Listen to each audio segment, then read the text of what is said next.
Hello everyone, welcome to my channel English grammar tutorial. আজকে চারটে পাঁচটা গুরুত্বপূর্ণ বিষয় নিয়ে আলোচনা করব এসএসসি পরীক্ষা রিলেটেড। তোমরা জানো যে কয়েকদিন আগে আমাদের যে শিক্ষামন্ত্রীরা রয়েছে তারা বিভিন্ন রকমের কথা বলছে। কয়েকদিন আগে যে আমাদের অর্থমন্ত্রী আছে স্বপন দাশগুপ্ত, তিনিও কিছু বাইট দিয়েছেন মিডিয়াতে। তা এটা দেখে আমরা বুঝতে পারছি যে একটা মডেলের কথা তারা বলছে দুর্নীতিমুক্ত করার জন্য, যে ইউপিএসসি মডেলে নাকি এসএসসি পরীক্ষাটা এবারে হতে চলেছে। তাহলে এইটা মোটামুটি জানার পর আমাদের মধ্যে একটু কনফিউশন তৈরি হতেই পারে যে ইউপিএসসি মডেল মানে কি অনেক টাফ পরীক্ষা হবে, কীরকমভাবে পরীক্ষা হবে, এটা নিয়ে সবার মধ্যে একটা কৌতূহল জেগেছে। তার মধ্যে আমাদের যে এসএসসি নতুন চেয়ারম্যান হয়েছেন, তোমরা দেখেছো উনি একজন আইএএস, সেটাও একটা পার্ট রয়েছে। তাহলে এখন মোটামুটি কথা, যারা আমরা ভাবছিলাম, তোমরা প্রস্তুতি নিচ্ছিলে যে এইবারে আমরা এসএসসিটা খুব ভালো করে দিতে পারবো, তাদের মধ্যে কয়েকটা প্রশ্ন জেগেছে যে তাহলে এখন আমরা কিভাবে প্রস্তুতি নেব। কারণ আগের যে সিলেবাস ছিল, যদি ইউপিএসসি মডেলে পরীক্ষা হয় তাহলে আমূল পরিবর্তন হবে, আগের সাথে কোনো রকম মিল থাকবে না। যদি ইউপিএসসি মডেলে হয় অনেকটাই টাফ পরীক্ষা হবে, আগের মতো অতটাও সহজ থাকবে না। তাহলে এরপরে যে প্রশ্নগুলো দাঁড়াচ্ছে যে আমরা কি পড়বো, কিভাবে পড়বো, কোন পরীক্ষাটা আগে দেব, কোন পরীক্ষাটা দেব না, এই নিয়ে একটু সমস্যা তৈরি হতে পারে। এই যে সমস্যাটা তোমাদের মনের মধ্যে, বা সমস্যা বলবো না, কনফিউশন তোমাদের মনের মধ্যে একটা রয়েছে, সেইটা নিয়েই কয়েকটা কথা বলার জন্য আমি এই ভিডিওটা করছি। খুব ভাইটাল ভিডিও, তোমরা খুব ভালো করে শুনবে। দেখো, 9 থেকে 12 পর্যন্ত যে পরীক্ষাটা হবে সেটা ইউপিএসসি মডেলের হতে পারে, কিন্তু প্রাইমারি থেকে আপার প্রাইমারি সেটা কিন্তু ইউপিএসসি মডেলে হবে না, কারণ এখানে টেট বাধ্যতামূলক। ক্লিয়ার? তাহলে আমরা যারা তোমরা বিএড করেছো এবং ডিএলএড করে বসে আছো, প্রথমেই তাদের কাজ হবে যে টেটটাকে ভালো করে পড়া। তোমরা জানো যারা ইন সার্ভিস টিচার সবাইকে টেস্ট পাস করতে হচ্ছে, তাই টেট একবার তোমাকে পাস করতেই হবে তোমার লাইফে, যদি তুমি শিক্ষকতার পেশায় আসতে চাও। তাই প্রাইমারি থেকে আপার প্রাইমারি এই পরীক্ষাটায় খুব একটা পরিবর্তন হবে না, বা কোনো রকম পরিবর্তন হবে না আমরা আশা করতে পারি। পরিবর্তন যেটা হবে সেটা যদি এনইপি চালু হয়ে যায়, আমাদের রাজ্যে যদিও চালু হয়ে গেছে, সেটা কিন্তু সিটেট অনুযায়ী পরীক্ষাটা হবে। তাহলে সিটেটের যে প্যাটার্ন আছে, এক্ষুনি আমরা এটা আন্দাজ করতে পারবো না যে পুরোপুরি সিটেটের প্যাটার্নে হবে। যেমন 6 to 8 যে সোশ্যাল স্টাডিজ আর সোশ্যাল সায়েন্স রয়েছে বিভিন্ন রাজ্যে, সেখানেও জাতীয় শিক্ষানীতি চালু হওয়ার পরেও সেখানে আমরা কি দেখতে পেয়েছি যে তারা তাদের মতো করে সোশ্যাল স্টাডিজ আর সোশ্যাল সায়েন্সকে পরীক্ষাটা নিচ্ছে। তাই এই মুহূর্তে আমাদের কাজ হবে, যারা তোমরা বিএড এবং ডিএলএড করে আছো তাদের কাছে টেটটাকে প্রস্তুতি নেওয়া, এবং যারা 6 to 8 পরীক্ষা দেবে তাদের সোশ্যাল স্টাডিজ আর সোশ্যাল সায়েন্স এই মুহূর্তে খুব একটা প্রস্তুতিতে না যাওয়া। কারণ সোশ্যাল স্টাডিজ আর সায়েন্স কি হবে, এটা যতক্ষণ না পর্যন্ত সিলেবাস বা একটা গেজেট প্রকাশ হচ্ছে ততক্ষণ পর্যন্ত কিন্তু কনফিউশন ক্লিয়ার হবে না। কেন ক্লিয়ার হবে না? কারণ আমরা জানি না যে কি গেজেট আসতে চলেছে। এরকম তো বললে হবে না যে ইউপিএসসি মডেলে পরীক্ষা হবে, কিন্তু কি ইউপিএসসি মডেলের পরীক্ষা হবে সেটা আমরা যতক্ষণ না গেজেট আসবে ততক্ষণ পর্যন্ত আমরা ক্লিয়ার বলতে পারবো না। এই ততক্ষণ পর্যন্ত কিন্তু আমাদের ওয়েট করতেই হবে।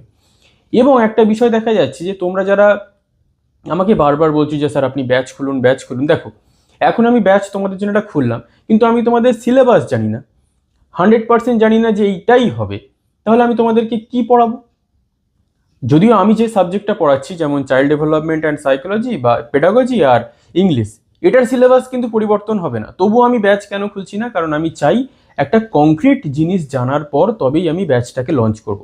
তোমরা যারা বিভিন্ন ইউটিউব চ্যানেলে ভর্তি হচ্ছ বা বিভিন্ন কোচিং সেন্টারে অ্যাডমিশন নিচ্ছ, আমি তোমাদের বলবো একটু তোমরা ওয়েট করো।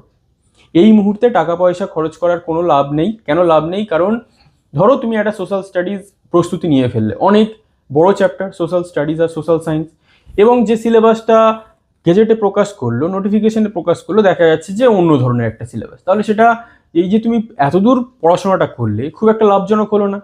যারা কোচিং খুলছে, যারা ব্যাচ খুলছে, তারাও জানে না কিন্তু 100% কি সিলেবাস হবে, কারণ এটা একমাত্র সরকার জানে এবং তার পলিসি হোল্ডাররা জানে যে কি করতে চলেছে, যদিও এখনো কিছুই ঠিক হয়নি।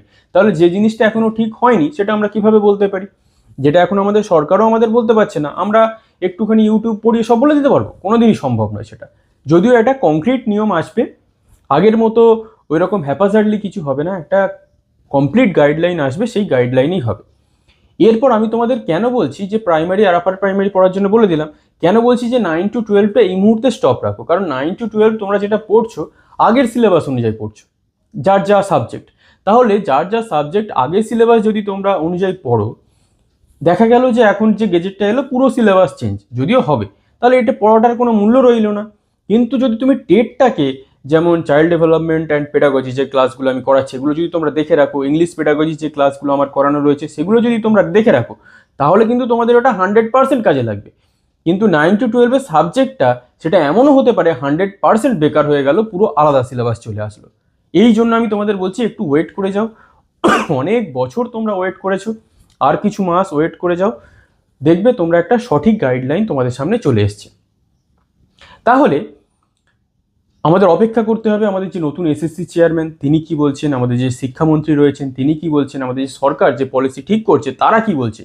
এই মুহূর্তে তাদের মাথায় একটাই চিন্তা ভাবনা, যেহেতু এসএসসিতে অনেক বেশি করাপ্টেড ছিল, এটাকে মুছে ফেলার জন্য তারা অনেক রকম নিয়মকানুন করার চিন্তাভাবনা করছে। যদি ইউপিএসসি মডেল হয়, এবং ইউপিএসসি মডেল হলে মানে মেন্স অনুযায়ী হবে না, প্রিলিমস অনুযায়ী হবে। ইউপিএসসি প্রিলিমস তোমাকে বিভিন্ন রকমের সাবজেক্ট প্রিলিমসে দিতে হতে পারে, যেমন ওই পিটিটা হয়েছিল ওই রকমভাবে নয়, এটা একটু স্ট্যান্ডার্ডভাবে হতে পারে। প্রিলিমসে তোমরা ইউপিএসসিতে জানো ওই রকম স্ট্যান্ডার্ড হবে না, যতই বলুক ইউপিএসসি মডেল, হয়তো মডেলটাকে ওইভাবে আনতে পারে কিন্তু স্ট্যান্ডার্ড অত কঠিন হবে না, এতটুকু তোমরা নিশ্চিত থাকতে পারো। তাহলে এই মুহূর্তে আমাদের কিন্তু অনেকটাই কনফিউশন হবে, কিন্তু কনফিউশনটা আমাদের দূর করার জন্য কি করতে হবে, একটু ওয়েট করতে হবে। এবং বুদ্ধিমান যারা হবে তারা কিন্তু টেটের প্রস্তুতিটা নিতে থাকবে। তোমাদের যদি ডিএলএড থাকে তোমরা প্রাইমারি থেকে আপার প্রাইমারি প্রস্তুতি নাও টেটের জন্য। সোশ্যাল স্টাডিজ আর সোশ্যাল সায়েন্সটা এই মুহূর্তে কিন্তু তোমরা পড়ার চেষ্টা করো না, তাহলে কিন্তু ওটাই সমস্যা হতে পারে। যারা মনে করছো পড়বে তারা পড়তে পারো, এটা নিয়ে কোনো সন্দেহ নেই যে পড়াটা কোনোদিন বৃথা যায় না, তোমরা পড়তেই পারো, কিন্তু কমপ্লিট গাইডলাইন বা সিলেবাস না জানা পর্যন্ত আমি একটু কিছু বলছি না। এবং যেখানে যেখানে কোচিং সেন্টাররা বিভিন্ন রকমের মেটেরিয়াল দিচ্ছে আমি যা দেখছি অনেক ভুলভাল রয়েছে, তারা জানেও না, তারা ব্যাচ খুলে বসে রয়েছে, এটা হচ্ছে আরও একটা সমস্যা। এই সঠিক গাইডলাইন তোমাদের আমি অবশ্যই দেব, কোনো ভুলভাল গাইডলাইন আমি তোমাদের দেব না, সঠিক জিনিসটা আমি জানতে পারলে তবে দেবো, তার আগে আমি কোনো ভুলভাল গাইডলাইন তোমাদের দেবো না। যেটা আমি তোমাদের বললাম আবারও একবার একটু তোমাদেরকে মনে করিয়ে দিই, যারা ডিএলএড করেছো প্রাইমারি থেকে আপার প্রাইমারি টেটের প্রস্তুতি নাও, যারা বিএড আছো গ্র্যাজুয়েশনে 50% রয়েছে তারা আপার প্রাইমারির জন্য প্রস্তুতি নাও। এই মুহূর্তে 9 to 12টাকে একটু স্কিপ করো, কারণ ওই পড়াটা পুরোটা বেকার হয়ে যেতে পারে। এটা মানে আমার সিক্স সেন্স বলছে, যা আমরা সরকারি মহল থেকে যেসব বাইটসগুলো আসছে সেই অনুযায়ী। কিন্তু এসএসসি পরীক্ষা যে একটা হচ্ছে, প্রতি বছর হবে টেট, ব্যাপক ভ্যাকান্সিতে নিয়োগ হবে, তোমাদের যে বহু বছরের যে স্বপ্ন সেটা সফলও হবে আশা করা যায়, যেহেতু সরকার আমাদের প্রতিশ্রুতি দিয়েছে সেটাকে আমরা আশা রাখতেই পারি।